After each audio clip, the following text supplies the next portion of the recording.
మెదక్ జిల్లా పెద్ద శంకరంపేట పోలీస్ స్టేషన్లో ఎస్ఐ బాలరాజు ఆధ్వర్యంలో మరియు పోలీస్ సిబ్బంది చేతుల మీదుగా GS6 న్యూస్ 2024 నూతన సంవత్సర క్యాలెండర్ని ఆవిష్కరించడం జరిగింది. ఈ సందర్భంగా జిల్లా staff reporter Balaraju SI Balaraju గారికి శాలువాతో మర్యాదపూర్వకంగా సన్మానించారు. అనంతరం క్యాలెండర్ ఆవిష్కరణ నిర్వహించడం జరిగింది. ఈ కార్యక్రమంలో GS6 news Medak district reporter బాలరాజుతో పాటు నిజాంపేట రిపోర్టర్ రాజు తదితరులు పాల్గొన్నారు. ఇప్పుడు హైదరాబాద్ నుంచి కూడా మళ్ళీ వీళ్ళు మొత్తానికి ఎవరు వచ్చిరట ఏడు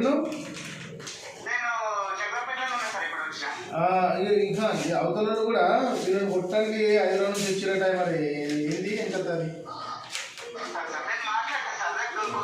ఇద్దరికి మాట్లాడు ఇద్దరు తెలుసా? ఒక్క నిమిషం